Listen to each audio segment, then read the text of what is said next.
झारखंड मुक्ति मोर्चा से राज्यसभा सांसद महुआ माझी जी हमारे साथ बात करने के लिए मौजूद हैं। मैम, जिस तरह से एबीपी न्यूज़ के सी वोटर के जो एग्जिट पोल आया है उसमें 11 से 13 सीटें एनडीए के खाते में जाती हुई दिखाई पड़ रही हैं। 1 से 3 सीटों का अनुमान जो इंडिया गठबंधन है उसके पास जाता हुआ नजर आ रहा है।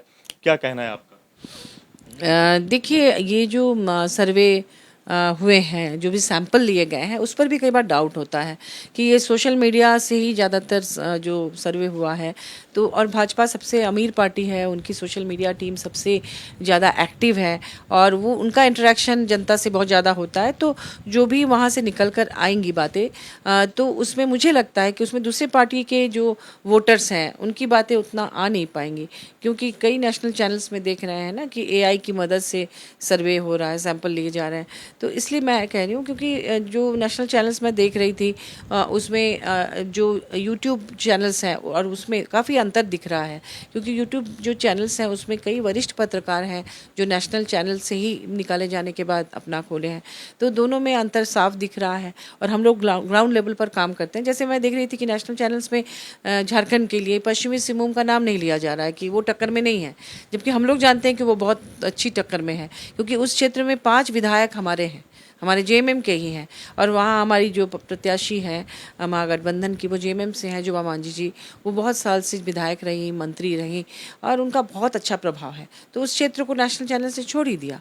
हम जान रहे हैं कि हमारा दुमका में, राजमहल में, गोड्डा में, कोडरमा, लोहरदगा, गिरिडीह, हर जगह कड़ी टक्कर हम लोग दे रहे हैं और जीत की संभावना बहुत ज़्यादा है। हाँ। किन सीटों पर आपको ज़्यादा आस है? और जो एबीपी न्यूज़ के सी वोटर का सर्वे है जिसमें 11 से 13 सीटें इंडिया के गठबंधन को मिलती हुई नजर आ रही हैं, क्या आपको उम्मीदें हैं कि इंडिया अलायंस को कितनी सीटें जब 4 जून को नतीजे घोषित होंगे तब आने की आसार हैं? देखिए, वैसे तो हम लोग शुरू में सोच रहे थे कि 14 में से 14 सीटें ही हमारी आएंगी, लेकिन अगर आप बहुत फेयर तरीके से सोचें और बहुत दिमाग लगाएं तो मुझे लगता है मिनिमम 7 सीट्स तो आना ही चाहिए, क्योंकि बहुत अच्छी टक्कर दी गई है और गठबंधन ने बहुत अच्छी लड़ाई लड़ी है। हमारी कल्पना सोरेन जी, हमारे मुख्यमंत्री चंपई सोरेन जी और हमारी पार्टी के तमाम लोग, कांग्रेस के वरिष्ठ नेतागण, सभी लोग यहाँ आकर क्षेत्र में आए। तो जनता का जो रुझान दिखा, जो जन सैलाब उमड़ा, यहाँ तक कि महारैली, उलगुलार, न्याय रैली वगैरह में भी स्वतः स्फूर्त तरीके से जनता आई, कोई मतलब स्पॉन्सर्ड भीड़ नहीं थी वहाँ। उससे लगता है कि अंडर करंट है और उसमें निश्चित रूप से जीत होगी। हाँ, आप अंडर करंट की बात कर रही हैं। देश भर के जो आंकड़े आए हैं उसमें 353 से 383 जो आंकड़ा है वो एनडीए गठबंधन की ओर जाता हुआ नजर आ रहा है। और अगर बात करें इंडिया अलायंस की तो 152 से 182 सीटें इंडिया गठबंधन को मिलने के आसार है। क्या इस पर आपका सोचना है? देखिए, इसमें मैं 2 बातें कहूँगी। एक तो कल इंडिया गठबंधन की जो मीटिंग हुई नेशनल लेवल पर, उसमें माननीय खड़गे जी ने आकर मीडिया से कहा कि तमाम जो इंडिया गठबंधन की पार्टियां हैं उनसे आंकड़ों को लेने के बाद इन लोगों ने देखा कि 295 प्लस सीट्स आने की संभावना उनकी तरफ से व्यक्त की गई है। तो वो हवा में तो बात नहीं करेंगे, निश्चित रूप से कोई तथ्य तो उसमें होगा ही होगा। और दूसरी बात कि ये जो एग्जिट पोल होता है वो हमेशा सही हो ऐसी कोई गारंटी नहीं है। 2004 में अटल बिहारी वाजपेयी जी का जो शाइनिंग इंडिया वाला जो था, उसमें तो चारों तरफ उनके पोस्टर भी लग गए थे जीत के लिए, लेकिन बाद में वो नहीं, बुरी तरह से हार गए।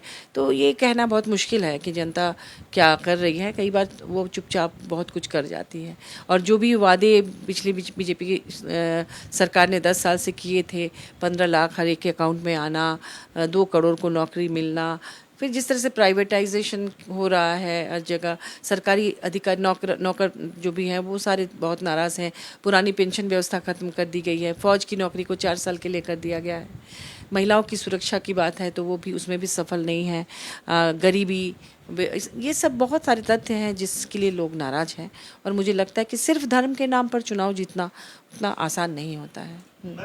जिस तरह की बात या फिर जिस तरह का कॉन्फिडेंस के साथ चाहे वो खड़गे जी हों चाहे वो राहुल गांधी हों, वो दावा कर रहे हैं कि 295 प्लस सीटें इंडिया गठबंधन के खाते में आएंगी। वहीं अगर बीजेपी के नेताओं की बात करें तो वो कह रहे हैं कि मोदी की गारंटी की वजह से जो आंकड़ा है वो 400 के पार भी एग्जिट पोल में भले ही वो नजर नहीं आ रहा है कई जगहों पर, लेकिन वो पार होता हुआ नजर आएगा। तो जो आप लोग की ओर से कॉन्फिडेंस दिखाया जा रहा है, इसके पीछे की वजहें क्या हैं? देखिए, शुरुआती दिनों में जो सर्वे हुआ था उसमें भाजपा की तरफ से भी सर्वे हुआ था, तो इंटरनल जो बातें उभर कर आई हैं वो ये है कि उनको दिखा था कि 200 कुछ ही है, इसलिए उन्होंने अपने कार्यकर्ताओं के लिए एक टारगेट सेट किया कि 400 पार का नारा अगर लगाएंगे तो कार्यकर्ता भी बूस्टअप हो जाएंगे और वो ज़्यादा मेहनत करके उस लक्ष्य को पाने की कोशिश करेंगे। दरअसल वैसा था नहीं, वो सर्वे में बहुत ही चिंताजनक आंकड़े आए थे, जिसकी वजह से मेहनत भी ज़्यादा हुई। इतने झारखंड में ही प्रधानमंत्री जी और अमित शाह जी और तमाम बड़े नेता कितनी बार आए, रिकॉर्ड है वो। तो एक छोटे से स्टेट में ही अगर इतने लोग इतना ध्यान दे रहे हैं तो वो लोग कितना डरे हुए थे कि चुनाव नतीजा अच्छा नहीं आएगा, तो बहुत तैयारी थी। उसकी तुलना में इंडिया महागठबंधन के पास उतने संसाधन नहीं थे जितना कि उनके पास था, क्योंकि आपने देखा होगा कि इलेक्टोरल बॉन्ड के माध्यम से जितने पैसे भाजपा के पास आए किसी भी तरह से, चाहे वो किसी को जेल भेज कर चंदा वंदा जो भी मिला, तो इससे लिए उनको चुनाव प्रचार में बहुत सहूलियत हुई भाजपा को। बहुत सारी चीज़ें भी आती है ना, काउंट होती हैं कि सरकार किसकी है, तमाम प्रशासनिक अधिकारी किनके हैं और किसको फ़ायदा, कौन पार्टी पहुंचा पा रहा है। जनता को फ़ायदा तो जो शासन में है वही पहुंचा पाती है, तो जनता को अपनी तरफ खींचने का जो है वो भी, तो ये तमाम बातें मिलाकर परिणाम जो भी आए। लेकिन इंडिया गठबंधन ने बहुत अच्छी लड़ाई लड़ी है, बहुत अच्छी टक्कर दी है झारखंड में, विशेष रूप से साउथ में तो आपने देखा ही कितना अच्छा नतीजा आया है। तो हम लोग अभी भी जान रहे हैं कि, और बिहार में आप देखिए तेजस्वी जी, उधर अखिलेश जी, सब ने बहुत अच्छी फाइट दी है। जैसे क्रिकेट के मैच में लड़ाई अच्छी होनी चाहिए, जीत हार तो किसी की भी हो सकती है। शुक्रिया बात करने के, सबने लड़ाई अच्छी लड़ी है, ऐसा कहना है झारखंड मुक्ति मोर्चा की जो राज्यसभा सांसद महुआ माझी जी का। और यही कहा कि जो एबीपी न्यूज़ के सी वोटर के सर्वे के आंकड़े आए हैं 11 से 13 सीटें मिलने का अनुमान जो एनडीए को दिखाया जा रहा है, उसको खारिज करते हुए उनका कहना है कि 7 से 8 सीटों पर जीत झारखंड में इंडिया गठबंधन के प्रत्याशियों को मिलेगी। अब देखने वाली बात होगी कि जब 4 जून को नतीजे आते हैं तब किसकी बात सच साबित होती है।